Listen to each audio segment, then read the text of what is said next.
Hello, everyone. I'm Kibin Alleyne, and today is Tuesday, June 20th. You're now watching Open, a live program bringing the Bronx and New York City straight to you. Don't forget to stay connected with us via social media at BronxNet TV. Following the long-awaited lifting of travel restrictions, many people began searching for worldwide adventure, but rising prices are leading travelers to consider other options. Editor-in-chief for Cruise Critic Colleen McDaniel joins us for a discussion on why cruise vacations may be a more affordable and stress-free option for those looking to explore Europe. Colleen, thank you for joining me. Oh, thanks so much for having me, Kevin. Now, can we just talk about why traveling to Europe, but also traveling in general, has really become so popular lately? Well, I think that there was a pent-up demand for travel. We all spent a couple of years, really wanting to get out there, and we're finally seeing people doing that, which is terrific. There are so many great travel options, and we believe cruising is the best. Now, I also want to touch on the fact that obviously everyone's excited to travel, but I think things have gotten also a little bit more expensive since many people have maybe traveled previously, like in 2019 or early 2020.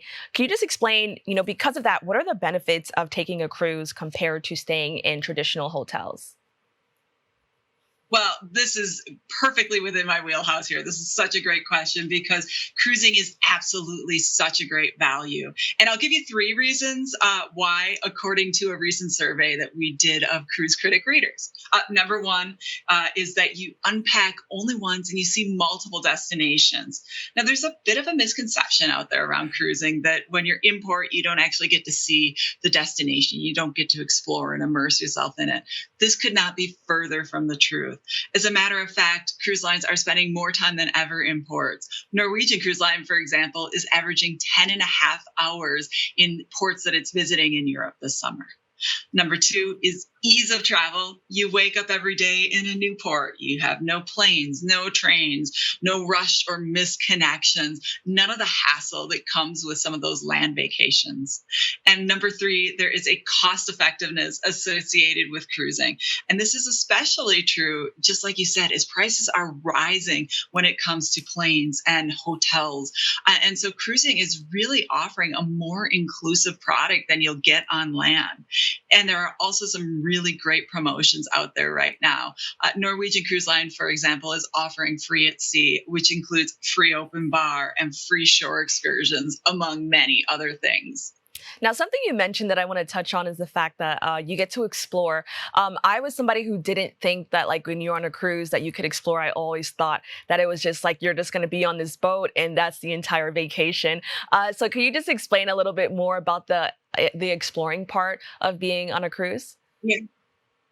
Absolutely. So we're talking about shore excursions here, which are those tours you take when you are in a port, and you can book those right through the cruise lines. Now, 10 and a half hours in port, say Barcelona or Rome, that's a lot of time to get a great tour, but then maybe also venture off on your own, go for a stroll, have a great dinner at an awesome restaurant.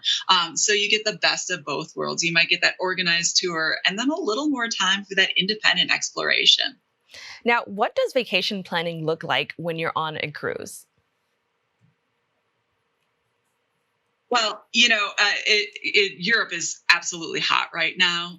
And so, one of the things that our readers told us, a quarter of them have actually said that they're going to Europe this summer on a cruise, which is super exciting to see. So, it's important to do your research. Visit sites like cruisecritic.com for tips and tricks, and of course, to talk to other cruise travelers just like you. It's also super important to know what you want to do. So if you want to do sun and fun and maybe some beaches, Greek Isles are a great way to see Europe. Do a deeper dive into some cultural exploration. There's Northern Europe. If you want the best of both of those, consider a Mediterranean cruise. This is one of those wildly popular cruises that are great even for first timers.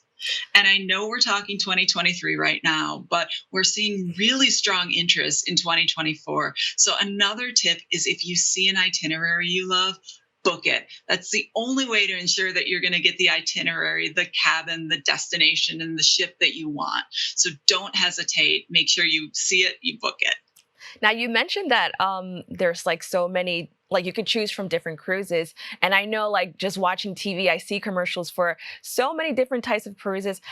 How can somebody know they're picking the right one that's perfect for their vacation or possibly for their family? Well, there are so many options, and I mentioned cruisecritic.com. It's a great place to go and visit to do research. We also recommend that people work with travel advisors. These are people who know the cruise industry very well and can really help you narrow in on the right ship, the right destination for you. And summer is such a great time for family cruising. There are a number of cruise lines that are sailing there that are perfect for families. As a matter of fact, Norwegian Prima, which Cruise Critic named its editor's pick for best new ship of 2022, is sailing in Europe right now. And its sister ship, Norwegian Viva, is set to debut in August.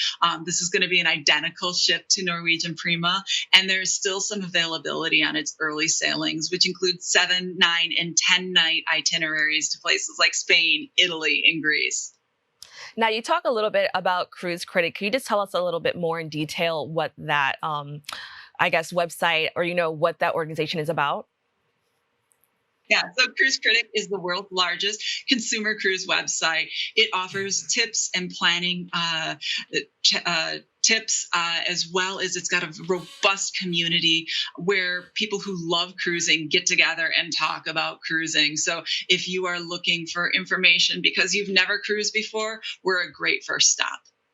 Now, something that I really want to talk about, which I feel like would be really great for, maybe people who lived in one area or, they're just not used to traveling, especially to places like Europe. Can you just say, like, is this a good option for those who are worried about encounters or safety? Why could cruising maybe help with that?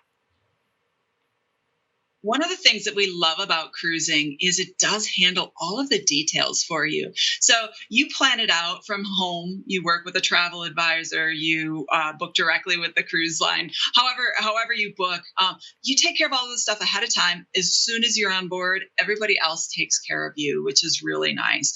And so it's a great option for making sure you visit multiple cities. Of course, you're going to be visiting big cities in Europe, and this is a great way of getting there. There are organized shore excursions. So you're going to be getting top experts who the cruise lines have handpicked to host these shore excursions. And you're going to be in an environment where you can have your hand held. Now, if you're more of an independent explorer, you absolutely can do that as well. But for those who are a little bit intimidated, it's a really great way of making sure that you're looked out for.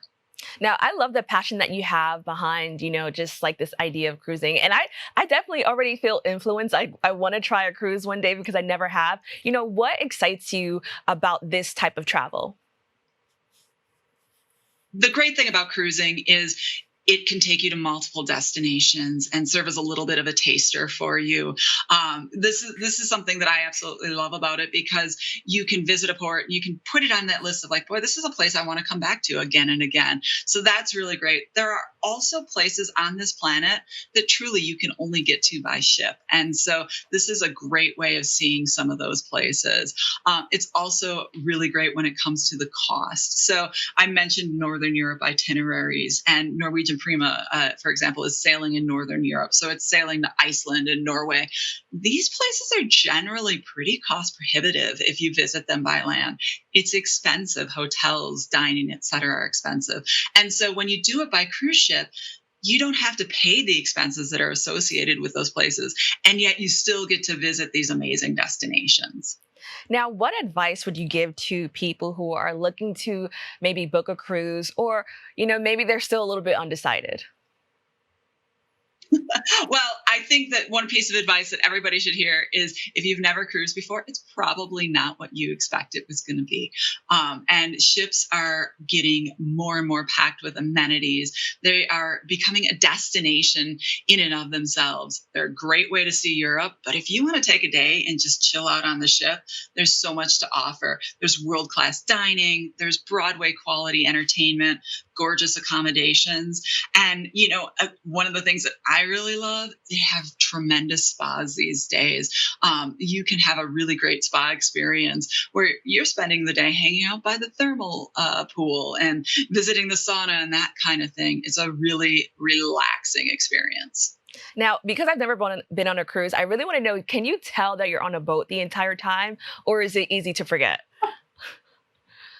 Well, I've taken a few cruises, so I admit that I don't necessarily remember all the time that I am on a ship because I don't feel the motion the way some other people do. But ships have terrific stabilizers, and seasickness is really rare on itineraries, especially around Europe, that kind of thing. But the great thing about a cruise ship is you can always see the ocean. So you have the best views from anywhere, be it your cabin if you've got a balcony, or the top decks of the cruise line or the cruise ship. So you can absolutely see that you are on a cruise and feel that connection to the sea.